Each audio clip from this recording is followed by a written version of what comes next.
Alright, so the Motorola E30 is in the house. The Motorola E lineup, if you're not aware, is generally Motorola's entry budget smartphones.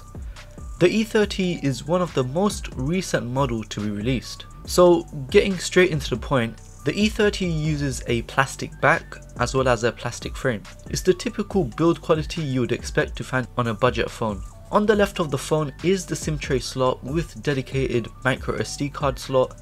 On the right is the Google Assistant button, volume button and power button. Might I say a nicely textured power button. The top has a headphone jack and the bottom contains a mic, USB-C port and a single speaker. The phone is surprisingly not that thick. The camera bump is also not that thick. It's just barely recessed onto the back of the phone. I wish I could say the same about my belly, but I'm working on getting fit one day. Despite being quite a large phone, it's actually quite easy to grip and hold the phone. Sadly, the Motorola E30 doesn't have NFC, so you won't be able to use it for contactless mobile payments in stores and other places. This would mean that you'd need to bring your bank card everywhere you go like it's the 1950s. The phone has water repellent design with an IP rating of IP52. There's only two colours to choose from really, the mineral grey colour and the digital blue colour, which I've got, and I think it looks quite nice. I have to say this funky wavy design on the back of the phone is quite glorious to look at. It's unique and it has a fun touch to it. Recent Motorola phones have this funky back designs and I love it. The E30 has a tiny notification LED inside the top right corner bezel. It's a white LED light, but sadly I haven't found a way to customize it. There is no face unlock feature on this phone, however there is a fingerprint sensor just below the Motorola logo on the back. It's surprisingly quick to unlock and reliable, as in it unlocks pretty much every time. The vibration motor found on this phone is sadly quite weak and not very noticeable as I'd like it to be. I would say that I am a bit concerned by the build quality. When I rest my pinky finger near the USB-C port or just touch the bottom bezel area in general, you can kind of hear it slightly flex.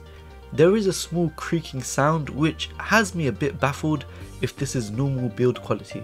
By the way, if you're enjoying this video, then consider leaving a nice juicy like. The Moto E30 has a 6.5 inch LCD display with an aspect ratio of 20:9. It's also 270 pixels per inch if you're wondering. The resolution of this display is 720p, yes, which to be fair doesn't look as bad as it sounds. The quality of the display looks good quality and doable for day-to-day tasks. The vibrancy of the display tends to be on the more natural side. You can choose this within the display settings. Another surprising fact is that this phone packs a 90Hz refresh rate display on a £100 phone, which is marvellous to see, especially in 2021. There is a reasonably sized punch hole right in the middle of the display. I think it looks much better than a notch. The bezels overall, including the bottom chin, is decently sized, especially a phone of this price. This 6.5 inch size display is the perfect balance between small enough to carry everywhere, but big enough to watch content on YouTube, Netflix and more. Display brightness isn't really this phone's best selling point.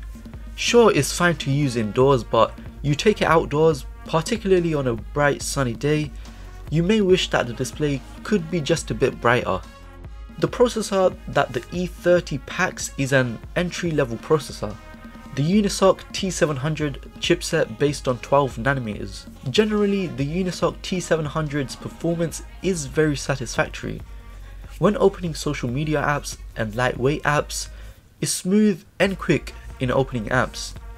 However, there are times when scrolling or just using an app in general, you may notice it freezing and there may be some choppy animations.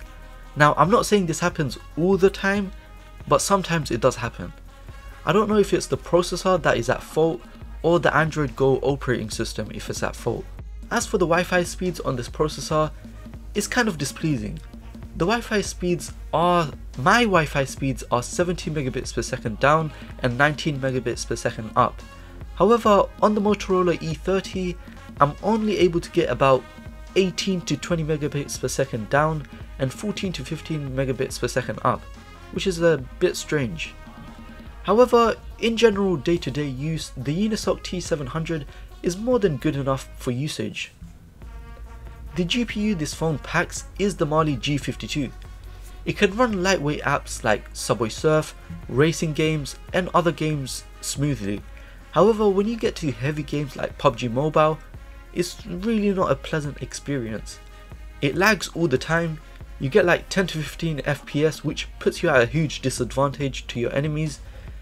It just makes you want to rage quit within like 1 second. By the way, if you want to view my videos earlier than anyone else and get a loyalty badge next to your name and pretty cool custom emojis to use in the comments, then consider checking out my channel membership perks. So now we move on to the cameras.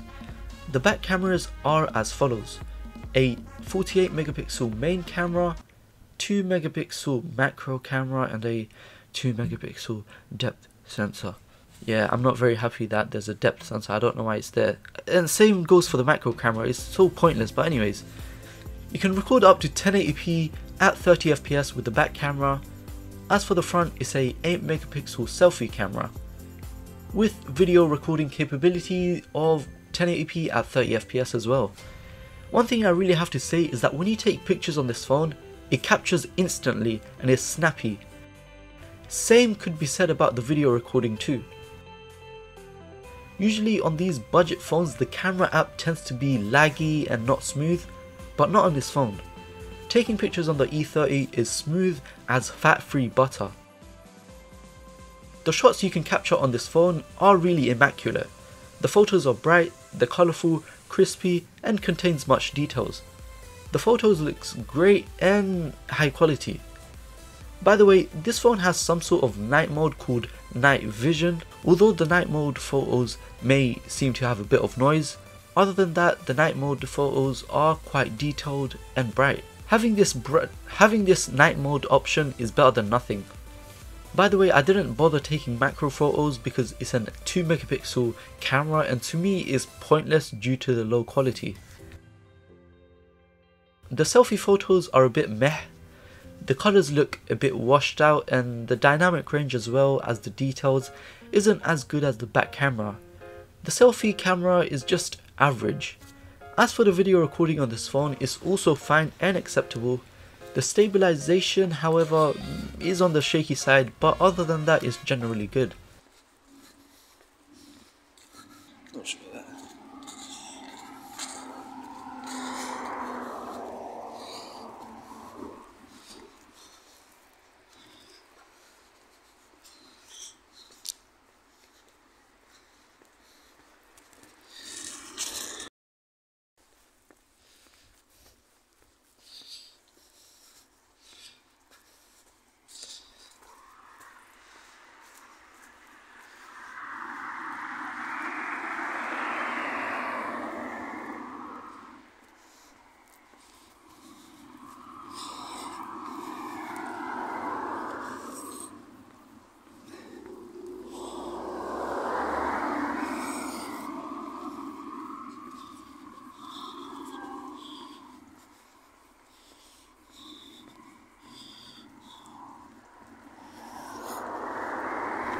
The selfie video recording lacks dynamic range as expected, but otherwise it's also alright.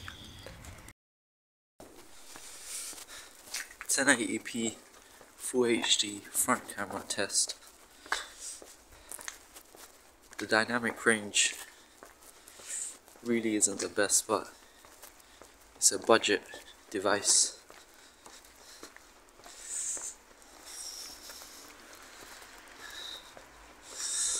Yeah. As for the speaker, there is one speaker on the bottom of the Motorola E30. It does get very loud on the maximum volume, which is good to see or hear. The sound quality is satisfactory. However, I will have to say that if you rest your hand on the phone in a particular way, you may be able to block the speaker grill and it can block the sound overall, which might be a bit annoying. There is not a lot of bass you can hear, but it is what it is. But for everyday listening to things like, I don't know, One Direction, it's pretty decent. Storage and RAM in the UK, this phone has only one variant. It's the 32GB of storage with 2GB RAM. 32GB of storage is fine, but it's also great that this phone has a micro SD card slot, so you can expand the storage as your heart desires. Well, not as your heart desires, only up to 256GB. 2GB of RAM is on thin ice. I say this because you can only really have 2 or so apps running in the background until your app starts to restart and refresh. I have also had many instances when I use apps like Samsung Internet or TikTok or any other app really, and sometimes it freezes and restarts and crashes. Everything just reloads all over again. I don't know what's causing this exactly, but 2GB of RAM may be one of the reasons. The battery packed in this phone is a 5000 mAh battery. The battery life on this phone is beyond amazing. It's like the battery on this phone just doesn't want to die. I know the screen on time isn't really a good measurement for comparing battery life, but at 60% battery, I had more than 4.5 hours of screen on time. That is incredible. You can also get a full day's battery and possibly 2 full days of battery if you don't use it as much as me. Bear in mind, I've got the 90Hz mode enabled manually. This isn't the auto refresh rate option that I have selected. To charge this phone, you get provided a sluggish 10W charger. Charging this phone is like watching paint dry. It does take an awfully long time to charge, but it is worth it in the end because the battery life is amazing. Onto the software. It has Android 11 Go edition out of the box. Android 11 Go is essentially a watered down light version of Android 11. So this means you get Google Go versions of the app, so Google Go, Gmail Go, Maps Go, YouTube Go and more. It's basically watered down versions of those Google apps. There are still Motorola features within Android Go like 3-finger screenshot, which is always useful. There are other stuff like fast torch and lift to check phone. Also, there is some sort of ambient display when you receive notifications, which is nice.